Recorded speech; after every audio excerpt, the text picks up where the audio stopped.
Capítulo 2, a gente lê a partir do versículo 5 até o versículo 11. Filipenses 2, de 5 a 11. Assim diz a palavra de Deus: de sorte que haja em vós o mesmo sentimento que houve em Cristo Jesus, que sendo em forma de Deus, não teve por usurpação ser igual a Deus, mas esvaziou-se a si mesmo, tomando a forma de servo, fazendo-se semelhante aos homens, e achado na forma de homem, humilhou-se a si mesmo, sendo obediente até a morte, e morte de cruz. Por isso também Deus o exaltou soberanamente, e lhe deu um nome que é sobre todo o nome, para que ao nome de Jesus se dobre todo o joelho dos que estão nos céus, e na terra, e debaixo da terra, e toda a língua confesse que Jesus Cristo é o Senhor, para a glória de Deus Pai. Amém. Senhor, fala conosco nesse momento, que nossas mentes, ouvidos e corações se abram, que o nosso entendimento, Jesus, atinja essa capacidade de absorver esta palavra, este entendimento maravilhoso que só vem pelo Teu Espírito, porque as coisas espirituais só são entendidas espiritualmente. Dá-nos essa capacidade nesse momento, Pai. Em nome de Jesus nós te pedimos. Amém e amém. Amém, irmãos? Bom, Paulo aqui nesse trecho, ele está dando sequência numa palavra que ele começa alguns versículos antes. Então ele começa falando sobre a unidade, e no capítulo 2, versículo 1, foi o que a gente tratou nas últimas 2 quintas-feiras, sobre a importância da unidade e sobre os inimigos da unidade. Dentre os inimigos da unidade, o próprio Paulo, ele menciona aqui mesmo no capítulo 2. Ele diz: não faça nada por contenda, e não faça nada por vanglória. Diz isso no versículo 3. Vanglória é por vaidade, é para um engrandecimento próprio. Não faça nada por contenda, ou seja, por rivalidade. Capítulo 1 ele também menciona isso. Alguns pregam a Cristo por contenda, ou seja, por rivalidade. Alguns querem vanglória, ou seja, querem glória para si próprios. No versículo 4 ele diz assim: não atente cada um para o que é propriamente seu, mas cada qual para o que é também dos outros.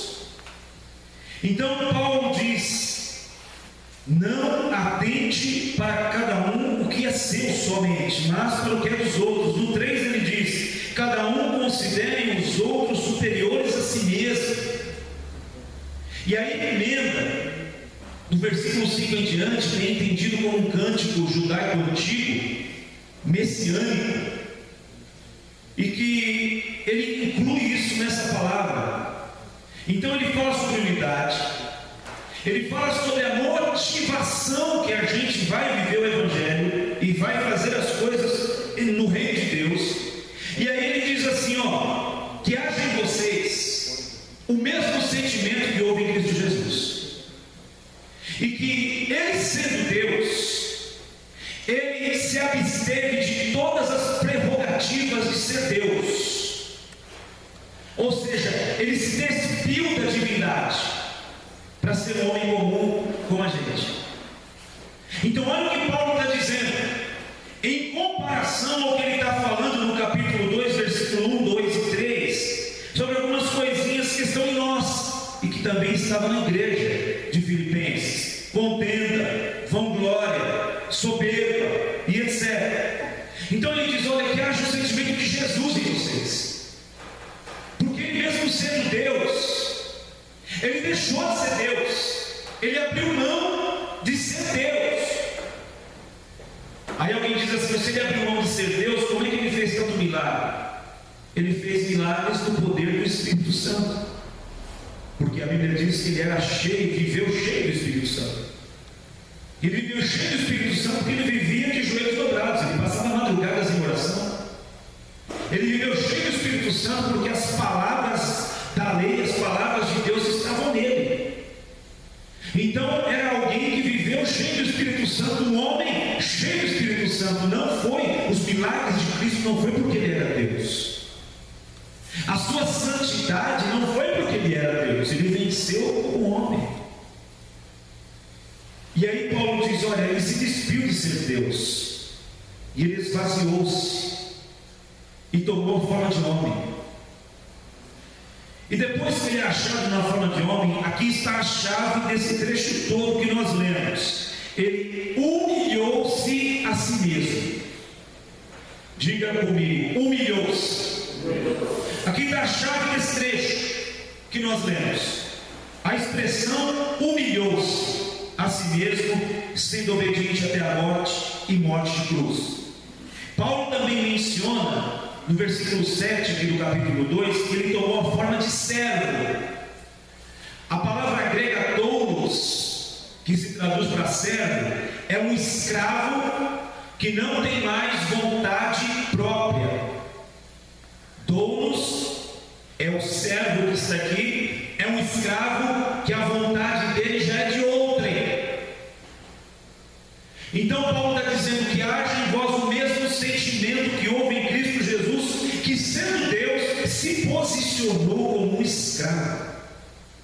E depois ele diz: humilhou-se a si mesmo. Esse doulos que fala de escravo, ele confirma isso no Evangelho de João, quando diz assim: a minha vontade não é minha, ou a comida que eu tenho que comer é fazer a vontade do meu Pai. Então doulos é o escravo que não faz mais a sua vontade. Quando Paulo diz que haja em vocês o mesmo sentimento de Cristo Jesus, significa, irmãos, que Deus precisa ganhar lugar para implantar a vontade dele em nós, que o Espírito Santo precisa encontrar espaço dentro de nós para dizer assim: ó, essa é a vontade do Pai para a sua vida, e você só está fazendo a sua. Coisa boba assim para a gente refletir. Qual seria a vontade de Deus para os crentes dessa igreja hoje, com relação a eles deveriam estar? Qual seria a vontade de Deus? Que eles estivessem onde? Ouvindo a palavra de Deus, na presença de Deus, orando a Deus, reunido como igreja. Essa é a vontade de Deus. Então, às vezes, irmãos, a gente fala assim: eu sou um servo de Deus. Mas servo de Deus, assim Jesus diz, Paulo diz assim: ele humilhou-se, esvaziou-se de si mesmo e assumiu uma postura de servo, de doulos, ou seja, não tem mais vontade. A minha comida é fazer a vontade daquele que me enviou.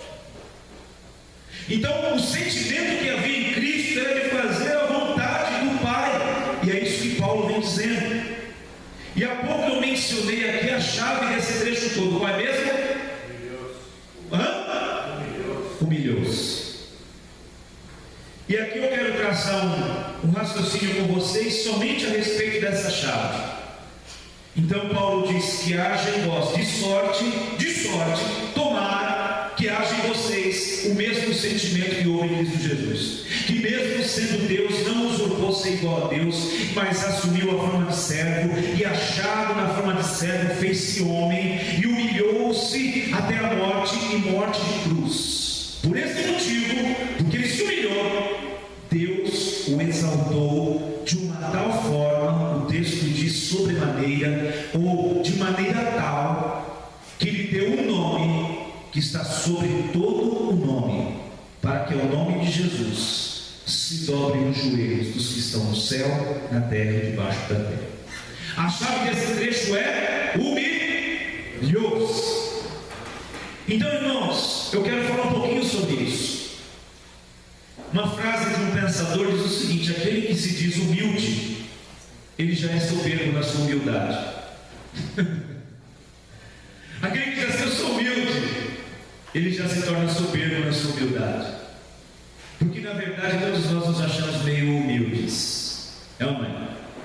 Mas deixa eu dizer para vocês, quando Paulo diz assim que haja em vós o sentimento que houve em Cristo Jesus, e ele humilhou-se a si mesmo, eu entendo que a humildade é uma faceta do caráter de Deus.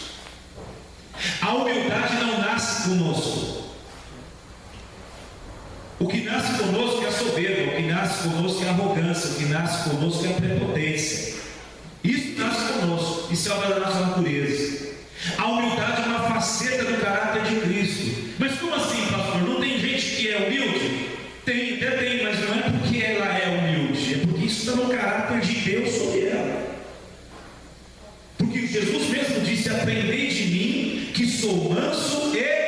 humilde de coração, e encontrareis descanso para as vossas almas.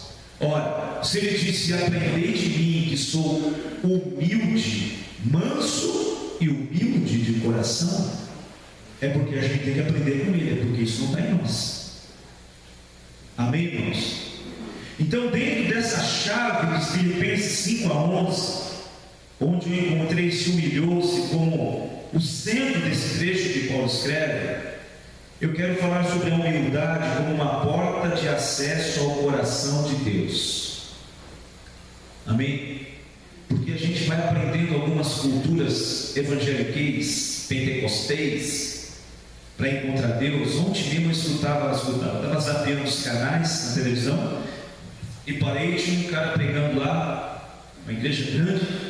Ele estava aos gritos dizendo que estava como ministro de Deus, ele derramando uma unção de conquista sobre as pessoas que estavam ali.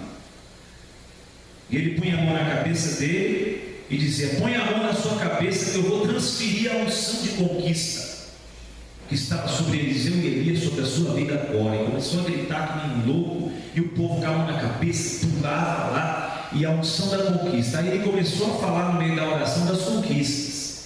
Falei: gente, me dá um endereço que eu vou lá amanhã nessa igreja. Os caras vão conquistar tudo, irmão, até a Copa do Mundo. Eles vão conquistar tudo. Gente do céu. Aí a gente vai aprendendo umas coisas assim, no meio desse emaranhado, desse universo evangélico, que parece um pouco de insanidade com relação à Bíblia.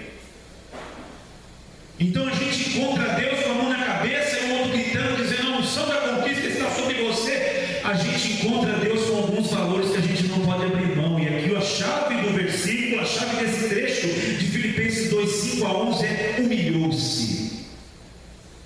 E ele menciona na sua oração, naquele culto pentecostal que estava acontecendo, sobre exaltação. Havia até no meio daquelas conquistas todas a unção da exaltação. Se eu estivesse lá, Paulo, você ia sair de lá, cara, no mínimo empresário de uns 250 funcionários, se eu estivesse lá ontem, naquela unção profética. A unção da conquista, a unção da exaltação. Só que Paulo está dizendo que Deus exaltou a Cristo e o colocou numa posição de soberano, porque ele se humilhou a si mesmo, assumindo uma forma de servo e obediente até a morte, e morte de cruz. Por isso Deus o exaltou. Mas muito mais fácil ir num lugar, ou então chamar vocês tudo aqui para frente. Aí eu pego o olho aqui e vou ungir vocês tudo, vocês conquistaram. Vocês acreditam nisso? Se vocês acreditam, a gente para o culto agora, vocês vêm para frente, Luizão. Luiz me ajuda aqui, a gente derrama óleo e vocês vão conquistar. Nós vamos conquistar tudo. A porta do coração de Deus, a Bíblia diz que é um coração quebrantado. A um coração quebrantado e contrito, Deus nunca, jamais desprezará. Quando a Bíblia diz que Jesus humilhou a si mesmo, ele era Deus e ele humilhou-se. Eu entendo a humildade como uma porta de acesso ao coração do Pai. Amém? Então a própria palavra de Deus nos diz que os humildes é que serão exaltados, que Deus resiste ao soberbo, mas dá graça aos humildes. Bom, o que não é humildade, para a gente entender um pouquinho? Humildade não é prestatividade. Então às vezes as palavras no português elas vão se popularizando e vão perdendo o seu valor real. Então humildade não é prestatividade, ou seja, aquela pessoa que está pronta para ajudar, pronta para socorrer. Isso não é propriamente humildade. Obviamente o humilde é um sujeito prestativo, mas nem todo prestativo é humilde. Amém? O que humildade também não é? Humildade não é pobreza e nem falta de dinheiro. Esse conceito vem do dialeto popular, que a gente chama as pessoas que moram no barraco, moram numa favela, de gente humilde, mas isso não é real. Então todo mundo que mora soberbo? Não. Tem gente que mora na favela e é arrogante, prepotente. E tem rico que é humilde. E tem muito rico que é arrogante, e tem muito pobre e humilde também. Então a humildade não está ligada ao que se ganha, não está ligada ao que se tem ou se não tem, não está ligada a bens. A humildade está ligada ao que se é. A humildade também não é carisma nem simpatia. Então às vezes a gente confunde aquela pessoa sorridente, simpática, receptiva, alegre. A gente entende essa pessoa como humilde. Não é isso. Humildade não é carisma nem simpatia. O humilde normalmente é uma pessoa simpática. É difícil ser humilde e ser antipático. Mas nem todo simpático é humilde. Eu conheço simpáticos que não são humildes. A humildade também não é timidez e nem vergonha. Amém, irmãos? Então humildade também não tem nada a ver com timidez e nem vergonha. Pessoas mais introvertidas às vezes são tidas como humildes, quando na verdade humilde pode até ser uma pessoa tímida, introvertida. Mas ser introvertido, envergonhado ou tímido não diz diretamente que a pessoa seja humilde. Ser introvertido ou extrovertido é uma questão de temperamento. Amém? Não de humildade ou de soberba. A humildade ela é oposta, antagônica à soberba. A humildade não tolera o orgulho. A humildade ela é inimiga da arrogância. A humildade não suporta a prepotência. A humildade não é compatível com a intransigência. Sabe o que é intransigência? É aquela coisa assim da cabeça dura, da teimosia. A humildade ela não compactua, ela não habita com a intransigência. A humildade não habita com o espírito vingativo. Amém, irmãos? Então, humildade ela é inimiga do orgulho, da arrogância, da prepotência, não é compatível com a intransigência e não habita com o espírito vingativo. Agora vamos a alguns valores que têm a ver com a humildade, porque eu entendo isso como uma porta de acesso ao coração de Deus, entendendo Filipenses 2, de 5 a 11, que ele esvaziou-se, foi achado na forma de homem e humilhou-se a si mesmo. Preste atenção, a humildade ela me faz ouvir com atenção e até aprender com quem sabe menos do que eu. A humildade me faz ouvir com atenção e até aprender com aquele que sabe menos do que eu. Isso é humildade. Por isso que Paulo diz: cada um considere o outro superior a si mesmo. A humildade me dá um coração ensinável. Eu me preocupo um pouco com gente que parece que não tem mais o que aprender, que não se interessa mais em estar nos ambientes onde se aprende, que não quer mais se debruçar para ler algo que faça com que ela aprenda. Eu me preocupo com isso. Isso dá a entender, irmãos, que o coração não é mais ensinável. E se o coração não é ensinável, vai parar no tempo, vai parar na religiosidade, vai parar em tudo. Pode até ser simpático, carismático, bacana, mas vai parar. A humildade me faz ter um coração de aprendiz, de discípulo. Até mesmo nos assuntos em que eu sou mestre experiente, eu ainda continuo discípulo. Por isso que o profeta Isaías traz um texto maravilhoso no capítulo 50, no versículo 4, e ele diz assim: o Senhor Deus me deu uma língua erudita, para que eu saiba dizer a seu tempo uma boa palavra ao que está cansado. Ele, o Senhor, me desperta todas as manhãs, e desperta o meu ouvido para ouvir, como aqueles que aprendem, ou como discípulo. Então o humilde é aquele que está pronto a aprender, é aquele que se dispõe a aprender, é aquele de coração ensinável. Aí começa o perfil do humilde. Segundo, a humildade pode me levar a sofrer menos na vida, pedir ajuda. O orgulho às vezes não me permite reconhecer e nem pedir ajuda. Consequentemente, esse orgulho que não me permite reconhecer e nem pedir ajuda me fará sofrer mais do que eu deveria.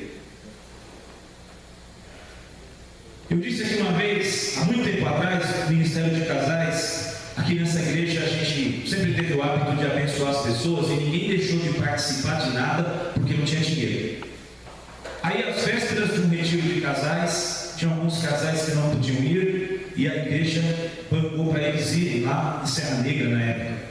E um casal em específico, a gente conversou com o pastor liberou, aí fomos eu, a Soraya, a Catinha e o Toninho, abordamos esse casal no final do culto, todo feliz, irmãos, contentes, porque íamos dar notícia que eles seriam abençoados para estar no final de semana de graça no Hotel Vale do Sol em Serra Negra para o nosso retiro de casais. E a Catinha, com aquele sorriso e simpatia a todos, vocês viram aí domingo, chegou e comunicou ao casal. O marido enrijeceu a face, suas sobrancelhas deformaram, e o cara disse assim: vocês estão pensando que eu sou o quê? Que eu estou pedindo esmola? Quando eu puder ir, eu vou nesse negócio. Quando eu não puder, eu não preciso de esmola. A gente ficou assim, sem chão. O irmão estava há quase 2 anos desempregado. Se morresse, não tinha nem como fazer o enterro do cara. E dá uma resposta dessa. Aí a gente vê, nossa, que gente humilde, né? A humildade, irmãos, a gente fica batendo no peito e falando que tem peito de aço, ou arrogância. A falta de humildade faz com que a gente ache que resolva tudo sozinho. Eu não preciso de ajuda, eu não preciso de ninguém, eu não preciso conversar com ninguém, eu não preciso me abrir com ninguém, eu resolvo meus problemas, eu já tenho uma certa experiência de vida. Alguns, quando passam dos 30, dos 40, se acham os caras que sabem tudo e recusam a receber ajuda, e isso vai levar a gente a sofrer mais. E a humildade, irmãos, como uma característica de Cristo, ela vai nos levar a sofrer menos. Amém? Por isso que eu só vou sofrer pelo que eu tiver que sofrer. Eu não sou esse poço de humildade toda não, mas eu não vou ficar segurando o piano que eu não aguento não, eu vou pedir socorro, eu vou pedir ajuda, eu não vou ficar esperando, não. Deus proverá, é Deus que me sustenta, irmãos. Eu não preciso nem de A nem de B, é Deus na minha vida. Cuidado para sair, né? Você se arrebenta todo, se quebra todo, que Deus quer que você seja humilde. Deus quer que você desça do pedestal e fale: eu estou precisando de ajuda, eu estou precisando de um socorro, eu estou precisando de uma palavra, eu estou precisando de um conselho, eu estou precisando de dinheiro, eu estou precisando de ajuda. Isso é humildade. 3. A humildade me leva a aceitar e reconhecer com gratidão o favor que me foi feito. Quem é humilde, irmãos, nunca esquece o favor que lhe foi feito. A soberba e a arrogância me trazem uma mensagem subliminar de que os outros têm obrigação de me servir. Conhece alguém que você ajudou uma vez, 2 vezes, 3 vezes? Aí a pessoa entendeu que é obrigação sua fazer isso a vida inteira. E se você não fizer, você nunca prestou. Conhece? O seu semblante, a sua cabeça balançando, vocês conhecem. Está cheio de gente assim, irmãos. Isso é um sinal de que falta humildade. Isso é um sinal de que o coração de Deus está longe de tal pessoa. Porque atrás de um coração ingrato, que não reconhece o que é feito, irmãos, há um coração que está longe da pessoa de Jesus. Porque Jesus, ele é alguém humilde, mesmo sendo Deus. A humildade me leva a pedir conselhos nas situações da vida em que eu me sinto perdido e confuso. Já o orgulho me faz permanecer dando murro em ponta de faca. A humildade me leva a reconhecer: eu preciso pedir um conselho, eu preciso de luz, eu preciso de uma palavra, de uma direção, de uma segunda opinião. Já o orgulho me leva a dar murro em ponta de faca e até as coisas se arrebentarem. Daí o porquê de alguns lares se desfazerem, alguns casamentos se acabarem, porque as pessoas vão dando murro em ponta de faca, achando que sabem, a hora que vai ver, destroçou-se até uma família. A humildade me faz reconhecer que eu não consigo fazer algo, que eu não sei, que me falta qualificação, que eu não tenho habilidade suficiente para realizar algo. ao invés de dar desculpas esfarrapadas. A humildade nos leva a dizer sobre alguma situação: eu não sei. Às vezes, irmãos, fazer perguntas para mim, em vez de eu dar um somebody love e tentar enrolar, pastor, por que isso é isso? Por que é aquilo? Eu digo assim: eu não sei.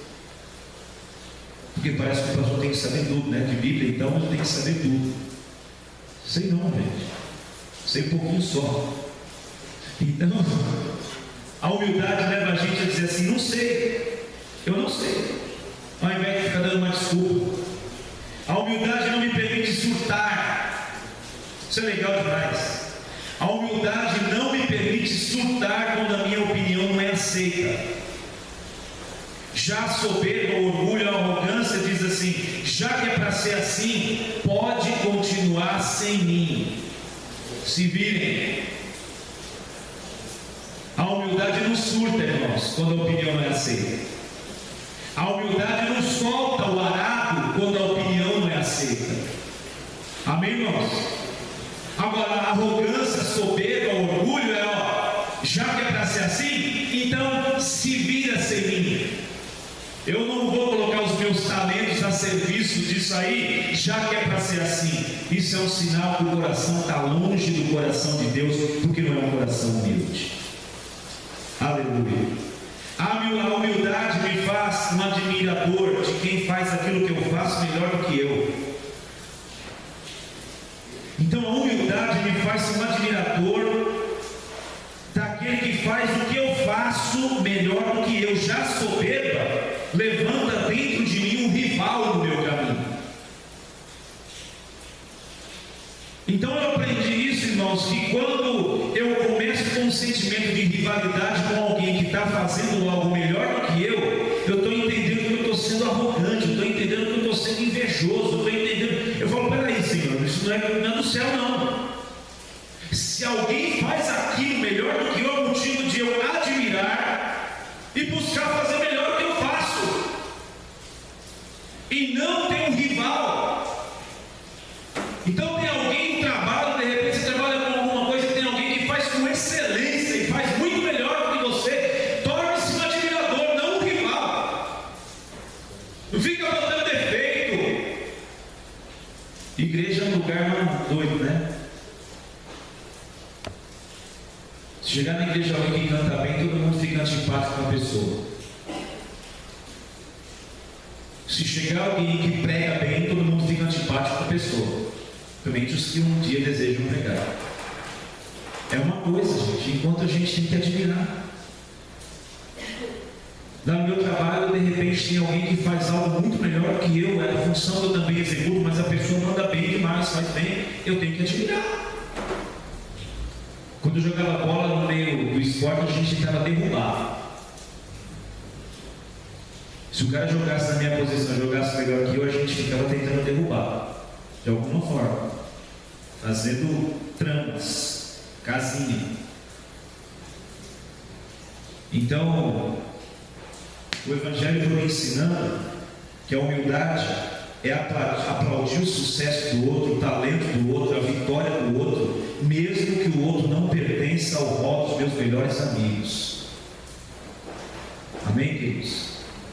A humildade é aplaudir o talento, o sucesso do outro, a vitória do outro, mesmo que o outro não pertença ao rol dos meus melhores amigos. A humildade me leva a elogiar sem lisonja, sem hipocrisia e sem querer nada em troca, mas sinceramente. Não é elogiar o outro porque eu quero alguma coisa que o outro pode me dar, ou ele tem alguma coisa que lhe interessa. Isso é a lisonja maligna que faz mal. A humildade faz com que a gente elogie o outro sinceramente, não com hipocrisia. Já a soberba tem uma dificuldade enorme de elogiar, porque ela quer o elogio para si. A humildade me deixa cego, a humildade não me deixa cego.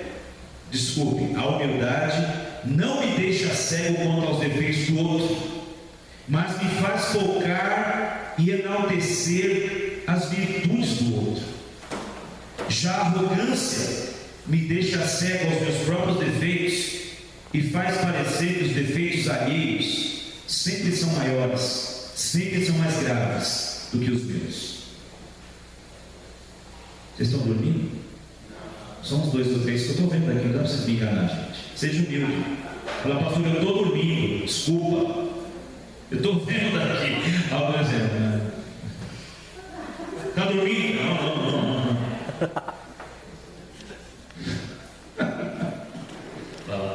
Eu contei uma história do Botafogo, já contei já. A humildade me faz voltar atrás em decisões, posições e opiniões já tomadas. Tem gente que se pega no versículo, a palavra do crente é sim para sim e não para não.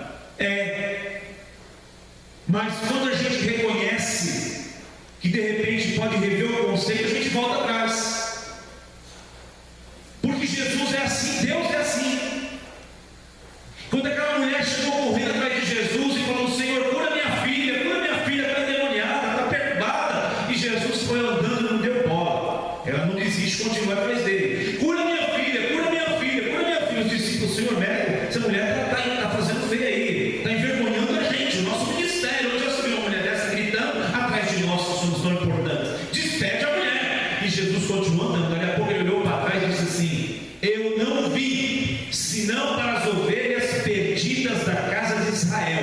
Ou seja, você não é de Israel, você nasceu na divisa da Síria com a Fenícia, não tem bênção para você porque você não é israelita. E continuou andando. E a mulher fez o quê? Continuou atrás dele. Ajude minha filha, cura minha filha. E ele foi andando, voltou-se e falou: dona, você não entendeu? Eu já disse, e vou dizer mais: não convém tirar o pão da mesa dos filhos para dar para os cachorrinhos. Ou seja, judeus, israelitas são os filhos. Ele falou como judeus, Jesus. E fora os judeus, não é nem gente. Não vou tirar da mesa dos filhos de Israel para dar para estrangeiro. Não tem bênção para a senhora. Aí a mulher diz assim: só uma coisinha, Senhor. Os cachorrinhos comem das migalhas que caem da mesa dos seus senhores. Aí Jesus olha para ela e diz assim: pode ir, tua filha já está curada. O profeta Isaías recebe uma mensagem de Deus: vai lá no rei Ezequias e diz para ele arrumar a casa dele e que ele vai morrer, a enfermidade é para a morte. Aí vai o Isaías, chega lá, o rei Ezequias recebe a notícia: o profeta Isaías está à porta. Aí vem lá e o rei Ezequias fala: agora chegou o meu milagre, chegou a minha cura. O profeta chegou: pois não, profeta Isaías, Deus mandou você arrumar a sua casa. Aleluia, vamos fazer um banquete para comemorar a minha cura? Não, ele falou que você vai morrer. E virou as costas e foi embora. O Ezequias se vira para a parede, começa a orar e começa a chorar de uma forma quebrantada, falar com Deus, dizendo: Senhor, eu andei na sua presença, Senhor, eu tenho feito pela tua vontade, Senhor, eu tenho reformado a religião de Israel, Senhor, tal. Daí a pouco Isaías estava lá, nem saiu das dependências da casa real. Deus vai lá e diz assim: Isaías, volta lá. Aí volta Isaías. O que eu vou voltar para falar o quê? Fala para ele que ele não vai morrer mais. É 15 anos.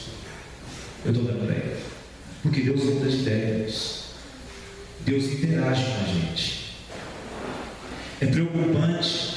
E às vezes a gente se acha humilde quando a gente não volta atrás em algumas posições, em algumas situações e opiniões. Amém?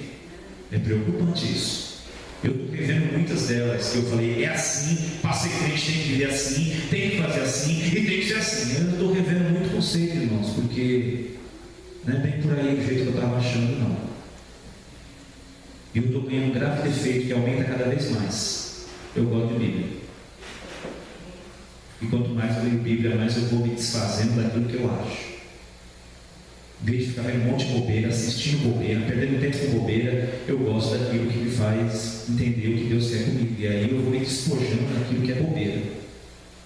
E aí o Jonas também recebe uma mensagem: vai lá e fala para Nínive que em 40 dias vai morrer todo mundo, porque eu não aguento mais o cheiro do pecado desse povo, a maldade e a violência desse povo. Aí o Jonas, ao invés de ir para Nínive, vai para Tarsis. Bom, vocês conhecem a história, o navio balança, ele dorme no porão, os caras chamam ele lá, e o navio vai afundar, jogam o Jonas para a água, o navio não afunda, vem um peixe enorme que Jesus chama de baleia no Novo Testamento, engole o Jonas, e aí o Jonas está lá dentro do ventre da baleia, todo meletento, porque o ventre da baleia deve ter cheio daquelas coisas fedolentas de barriga de peixe, e de repente Deus pega o GPS da baleia e fala, vai para lá, e a baleia vai, e Jonas no ventre da baleia, Senhor, tem misericórdia, eu estou aqui com algo na minha cabeça, no meio do inferno aqui, um fedor danado, quem tem misericórdia de mim, Deus?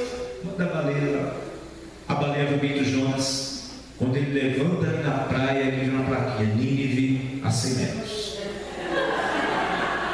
Aí ele entra na cidade e ele começa a pregar com raiva, porque Jonas queria que morresse todo mundo. Jonas é igual aos crentes que eu conheço, fez mal para ele, ele quer que morra, não fez o que ele quer que morra, brigou com ele quer que morra. Jonas era assim.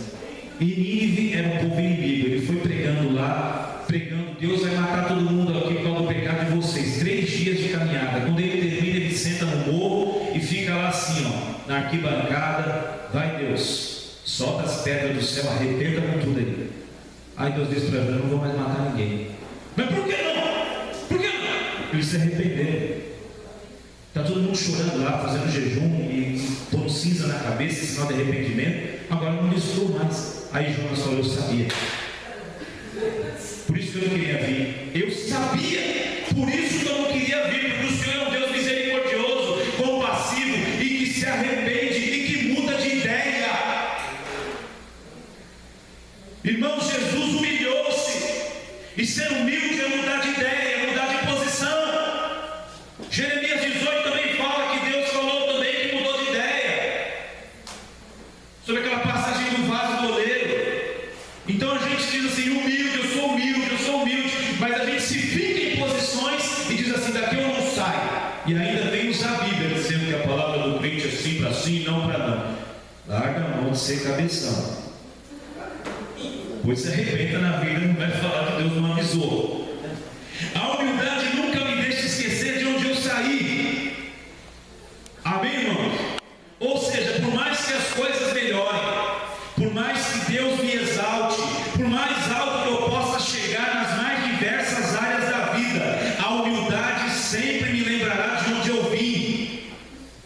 Já a soberba diz, esse bairro não serve mais, essa família não serve mais, esses amigos não servem mais, essa igreja não serve mais, essa escola não serve mais para meu filho, esse restaurante não serve mais, porque agora eu sou de outra prateleira. A humildade não deixa a gente deixar de reconhecer de onde nós somos e saímos. E às vezes a gente não melhora, irmãos, porque a gente não é humilde.